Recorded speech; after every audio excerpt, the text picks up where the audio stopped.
प्रिय श्रोता ईश्वर पवित्र नाम आत्मा समस्त को मोर नमस्कार और आज शीर्षक मध्य को आत्मा को प्रत्येक को मु स्वागत जनाऊँगी। आज शीर्षकटी अति गुरुत्वपूर्ण अटे कारण आमने ये जो जगत रे बास करुचु ये जगत रे जने आउ जनक साहाय्य सहयोग प्रेम सहानुभूति दया ये सब आवश्यक करो। यहाँ ये जगत थिबा पर्यंत आमे जने आउ जनकु साहाय्य सहयोग करिबा पई चाहूँ आमाने मध्य अन्य मानकु साहाय्य सहयोग निश्चय चाहूछु। तो प्रभु यीशु ख्रीष्ट आमानक पई एक गुरुत्वपूर्ण आदेश देइछन्ति एई जगत निमंते परस्पर निमंते ताहा हेउछि मु पढुअछि जोहन पुस्तक तार 15 पर्वर 11 पदटी मु पढुअछि। एडी प्रभुଙ୍କ वाक्य एपरि कुहे मु जेपरि तुम्भ मान को प्रेम करिअछि तुम्भे माने सेही परि परस्पर को प्रेम कर। प्रभुଙ୍କ वाक्य कुहे मु जेपरि तुम्भ मान को प्रेम करिअछि। प्रभु आमान को की परि प्रेम करिअछन्ति से प्रेम कथा आमान को बुझिबा को पड़िबो। प्रभु आमान को केमिति प्रेम करिछन्ति प्रभुଙ୍କ प्रेम को जदि आमाने जानी नाहु केमिति प्रेम करिछन्ति ताहेले आमाने किपरि अन्य मान को प्रेम करिवा। प्रभु आमान को जीवन दे प्रेम करिछन्ति। आमाने प्रेम पाइबार योग्य नथिलो। आमाने ईश्वरଙ୍କ विद्रोही थिलो। आमाने पापी थिलो। आमाने पापी थिबा समय सुधा ईश्वर आमान को प्रेम कले। प्रभुଙ୍କ वाक्य कहे आमाने धार्मिक थिलु सेति पई ईश्वर प्रेम कले नाही। आमाने पापी थिलु। आमाने पापी थिबा समय सुधा ईश्वर आमान को प्रेम कले। आउ केवल प्रेम कले बोली कहिदले ताहा नुहे निजर एकमात्र अद्वितीय पुत्र को आमान को निमंते बलिदान करिबा द्वारा से प्रमाण कले से आमान को केते प्रेम करूछन्ति। तो आमाने योग्य नथिलु ईश्वरंकर प्रेम पाइबा पई से आमान को प्रेम कले। ठीक एपरि ही प्रभु आमान को आउ शिक्षा देइछन्ति निजे उदाहरण स्वरूप होइछन्ति आउ आमान को आदेश देउछन्ति तुम्भे माने मध्य परस्पर को सेपरि प्रेम कर। प्रभु आमान को जेमिति प्रेम कले आमाने मध्य परस्पर को सेमिति प्रेम करिवा आवश्यकता रही अछि। अनेक समय जने जन को प्रेम करिवार कथा उठिले आमाने चिंता करू से भल व्यक्ति ना खराब व्यक्ति। आमाने भल व्यक्ति को ही प्रेम करिथाउ खराब व्यक्ति केबे प्रेम करनाहु करि पारु नाहु। किंतु आमाने केते भल थिलु जे ईश्वर आमान को प्रेम कले। आमाने कोन भूल करन थिलु कि आमाने कर कोन पाप नथिला कि आमाने कोन धार्मिक थिलु कि एपरि त नुहे। किंतु आमाने पापी थिबा समय सुधा जदि ईश्वर आमाने को प्रेम कले तो आमाने कर मध्य कर्तव्य अछि आमाने अन्य मान को प्रेम करिवार आवश्यकता। प्रभु जदि आमान को क्षमा देले आमाने मध्य अन्य मान को क्षमा देबार आवश्यकता रही अछि।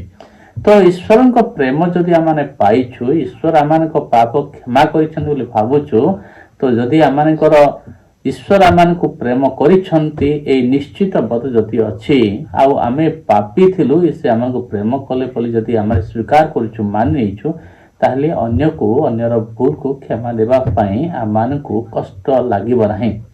कारण आमे भी पापी थिलु ईश्वर आमान को प्रेम कले तो आमानकर भी कर्तव्य अन्य मान को प्रेम करिबाटा। तो प्रिय प्रभु संतान माने सेकेंड विषय आउ या हला जे ई पृथ्वी रे ही आमे जणे आउ जनक प्रेम को कामना करबा। एई पृथ्वी रे थिबा पर्यंत ही आमाने जणे आउ जनकर साहाय्य सहयोग कामना करू। ए पृथ्वी रु चली गला परे नुहे ए पृथ्वी रे थिबा पर्यंत ही आमे जणे आउ जनक साहाय्य सहयोग कामना करू। प्रिय श्रोता माने एक विगत वर्षर कथाटी घटनाटी मते बारंबार मने पकेले कष्ट लागे। जणे व्यक्ति आउ जणे भाई से मते देखा करिया पई बारंबार इच्छा करिथिले मु जाई कि तांको मेडिकल देखा करू बोली। कारण से रोगाग्रस्त थिले मु जाई कि तांको देखा करू बोली से मते फोन करथिले। किंतु दुखर कथा यह जे मो कार्य व्यस्तता हो किंबा मोर किसी समस्या जोगु मु ताकू जाई देखा करि पारले नाही। आउ शेषरे से व्यक्ति रे चली गले। ଯେତେବେଳେ ସେ ବ୍ୟକ୍ତି ଚାଲିଗଲେ ମୋତେ ବହୁତ କଷ୍ଟ ଲାଗୁଛି, ଏବେ ବି କଷ୍ଟ ଲାଗୁଛି, କଷ୍ଟ ଲାଗିଥିଲା। ମୋତେ ଅଫସୋସ ଲାଗିଲା ଯେ ସେ ବ୍ୟକ୍ତିଙ୍କୁ ଆଉ ଦେଖା କରିପାରିଲି ନାହିଁ, ଏ ଜଗତରୁ ସେ ଚାଲିଗଲେ ବୋଲି। ତ ପ୍ରିୟ ଶ୍ରୋତାମାନେ, ଏପରି ଆପଣଙ୍କର ଅନେକ ନିଜ ଲୋକମାନେ ଅଛନ୍ତି ଯେଉଁମାନେ ଆପଣଙ୍କୁ ଚାହୁଁଛନ୍ତି, ଆପଣଙ୍କୁ ଝୁରୁଛନ୍ତି, ଆପଣଙ୍କ ପ୍ରେମକୁ, ଆପଣଙ୍କ ସାହାଯ୍ୟକୁ, ଆପଣଙ୍କ ସହଯୋଗ କାମନା କରୁଛନ୍ତି। ସେମାନଙ୍କ ପାଖକୁ ଯାଆନ୍ତୁ, କାରଣ ଏ ଜଗତରେ ଆମେ କେତେ ଦିନ ବଞ୍ଚିଥିବା, କେତେ ଦିନ ରହିଥିବା, ଏପରି କୌଣସି ବି ସଠିକ ନାହିଁ। ପ୍ରିୟ ଶ୍ରୋତାମାନେ, ସେଥିପାଇଁ ଏଇ ଯେଉଁ ପଦ୍ଧତି ଲେଖା ହେଇଛି, ମୁଁ ଯେପରି ତୁମମାନଙ୍କୁ ପ୍ରେମ କରିଅଛି ତୁମେମାନେ ମଧ୍ୟ ପରସ୍ପରକୁ ପ୍ରେମ କର। ୟାକୁ ଯଦି ଆଉ ଛୋଟ ସର୍କିଲ ଭିତରକୁ ଯଦି ଆଣିବା, ତାହେଲେ ଏ ପଦକୁ ନେଇଯିବା ମାନେ କି ଗୋଟେ ପରିବାର ମଧ୍ୟକୁ। ପରିବାର କିଏ କିଏ ଥାନ୍ତି? ବାପା ମା ଥାନ୍ତି, ନୁହେଁ କି? ତାପରେ ପିଲାମାନେ ଥାନ୍ତି, ନୁହେଁ କି? ବା ସ୍ୱାମୀ ସ୍ତ୍ରୀ, ବାପା ମା, ପିଲାମାନେ ଥାନ୍ତି। ତ ସେମାନେ ପରସ୍ପରକୁ ପ୍ରେମ କରିବାର ଆବଶ୍ୟକତା ରହିଛି। ଆଉ ସେମାନେ ପରସ୍ପର ପ୍ରେମ, କାମନା, ସାହାଯ୍ୟ, ସହଯୋଗ କରନ୍ତି, ଇଚ୍ଛା କରନ୍ତି, କାମନା କରନ୍ତି ସେମାନେ। ତ ତାହା ଗୁରୁତ୍ୱପୂର୍ଣ୍ଣ ଅଟେ। ଅନେକ ପରିବାରରେ ଅନେକ ନିଜ ପିଲାମାନେ କ'ଣ ଦେଖା କରନ୍ତି, ଅନେକ ନିଜ ସ୍ତ୍ରୀ କ'ଣ ଦେଖା କରନ୍ତି, ଅନେକ ସ୍ୱାମୀ କ'ଣ ଦେଖା କରନ୍ତି, ଅନେକ ବାପା ମାଙ୍କୁ ଅଣଦେଖା କରନ୍ତି। ଏସବୁ ବହୁତ କଷ୍ଟର ବିଷୟ ଅଟେ। ବହୁତ କଷ୍ଟ ଯନ୍ତ୍ରଣା ମଧ୍ୟରେ ଅନେକ ପରିବାର ଗୁଡ଼ିକ ରହୁଛି। ପରସ୍ପର ପ୍ରତି ଯେଉଁ କର୍ତ୍ତବ୍ୟ, ପରସ୍ପର ପ୍ରତି ଦାୟିତ୍ୱ, ପରସ୍ପର ପ୍ରତି ଯେଉଁ କର୍ତ୍ତବ୍ୟ କରିବାର ଆବଶ୍ୟକତା ରହିଛି, ସେ ସବୁକୁ ଅନେକ ଏଡ଼େଇ ଦିଅନ୍ତି। ଏହା ଦୁଃଖର ବିଷୟ ଅଟେ, ଏହା ସବୁଠୁ କଷ୍ଟର ବିଷୟ ଅଟେ। ପ୍ରିୟ ଶ୍ରୋତା, ଏଇ ଜଗତରେ ଥିବା ପର୍ଯ୍ୟନ୍ତ, ଏ ଶରୀରରେ ଥିବା ପର୍ଯ୍ୟନ୍ତ ହିଁ ଜଣେ ଆପଣଙ୍କର ସାହାଯ୍ୟ କାମନା କରେ, ଆବଶ୍ୟକ କରେ। ସ୍ୱର୍ଗ ଗଲା ପରେ ନୁହେଁ, ବା ନର୍କକୁ ଗଲା ପରେ ବି ନୁହେଁ, ଆପଣଙ୍କର ଆବଶ୍ୟକତା କରିବ ନାହିଁ ସେ ବ୍ୟକ୍ତି। ସେଥିପାଇଁ କେହି ଯଦି ଆପଣଙ୍କୁ ସାହାଯ୍ୟ ମାଗୁଛି, ମନା କରନ୍ତୁ ନାହିଁ। ପାରୁଛନ୍ତି ତ ନିଶ୍ଚୟ ସାହାଯ୍ୟ କରନ୍ତୁ। ଆଉ ଯେତିକି ସେ ସାହାଯ୍ୟ ମାଗୁଛନ୍ତି, ସେତିକି ଯଦି ପାରୁନାହାନ୍ତି, ଯେତିକି କରିପାରିବେ ସେତିକି ସାହାଯ୍ୟ କରନ୍ତୁ। କାରଣ ଏ ଜଗତରେ ହିଁ ଆପଣଙ୍କୁ ସେ ଆବଶ୍ୟକ କରୁଅଛି। ଏ ଜଗତ ଛାଡ଼ିଲା ପରେ ନାହିଁ, ଏ ଶରୀର ଛାଡ଼ିଲା ପରେ ନାହିଁ। ମନେ ରଖନ୍ତୁ। ଅନେକ ସେଥିପାଇଁ ଏଇ ଯେଉଁ ସାହାଯ୍ୟ, କାହିଁକି ମୁଁ ତାକୁ କରିବି, ସାହାଯ୍ୟ କ'ଣ ସେ ମୋତେ କ'ଣ ରିଟର୍ନ ଦେବ, ଏ ପ୍ରକାର ଅନେକ ହିସାବ କରିକି ଅନେକ ଆମେ ବହୁତ ବଡ଼ ବଡ଼ ଭୁଲ କରୁଛୁ। ଜାଣିଛନ୍ତି, ଆପଣ ଯେଉଁ ବ୍ୟକ୍ତିକୁ ସାହାଯ୍ୟ କରିବେ, ସେଥିପାଇଁ ପରମେଶ୍ୱର ଆପଣଙ୍କୁ ପୁରସ୍କାର ଦେବେ।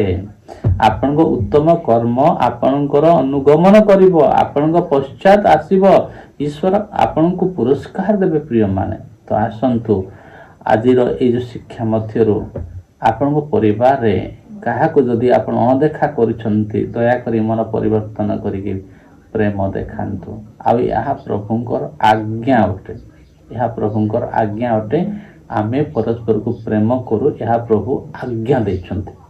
ଆଉ ସେ ଆଜ୍ଞାକୁ ପାଳନ କଲେ ଈଶ୍ୱର ଆପଣଙ୍କ ମୋତେ ଦେଖୁଛନ୍ତି, ସେ ଆଶୀର୍ବାଦ କରିବେ। ତ ଭୁଲନ୍ତୁ ନାହିଁ ପରସ୍ପରକୁ ପ୍ରେମ କରିବା ପାଇଁ। କେବେ ଆମେ ଚାଲିଯିବା ଜାଣିନାହୁଁ, ଆମେ କେବେ ଆମମାନଙ୍କ ପ୍ରିୟଜନମାନଙ୍କୁ ହରେଇବୁ ଆମେ ତାହା ବି ଜାଣିନାହୁଁ। ତା ପୂର୍ବରୁ ଆସୁ ଜଣେ ଆଉ ଜଣକୁ ପ୍ରେମ କରିବା। ପ୍ରଭୁ ଆପଣମାନଙ୍କୁ ପ୍ରତ୍ୟେକଙ୍କୁ ଆଶୀର୍ବାଦ କରନ୍ତୁ। ମୁଁ ବିଶ୍ୱାସ କରୁଛି ଆପଣମାନେ ଏ ବାକ୍ୟ ଗୁଡ଼ିକ ମାନିବେ ଆଉ ଆଶୀର୍ବାଦ ପାଇବେ। ପ୍ରଭୁ ଆପଣମାନଙ୍କୁ ପ୍ରତ୍ୟେକଙ୍କୁ ଆଶୀର୍ବାଦ କରନ୍ତୁ। ନମସ୍କାର।